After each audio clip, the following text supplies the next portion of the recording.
अस्सलामुअलैकुम वरहमतुल्लाहि वबरकातुह। इंशाल्लाह आज हम हिफाजत ईमान की मज़ीद दो दुआएं सीखेंगे।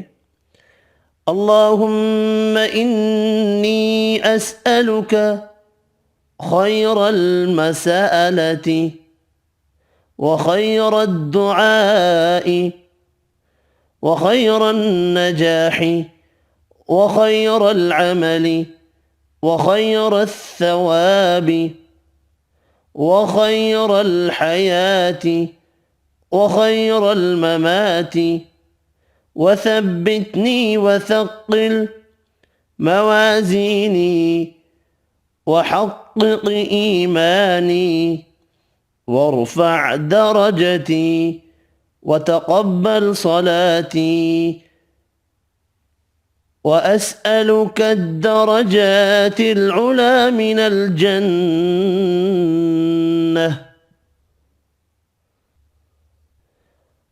आज की दूसरी दुआ।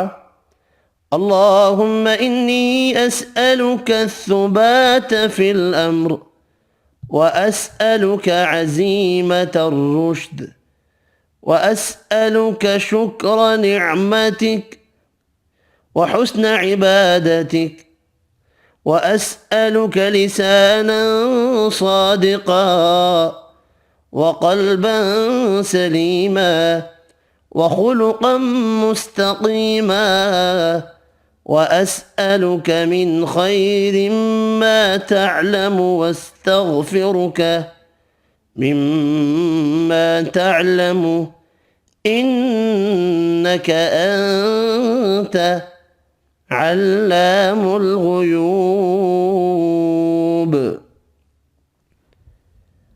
आज के लिए इतना ही। अल्लाह हाफिज़।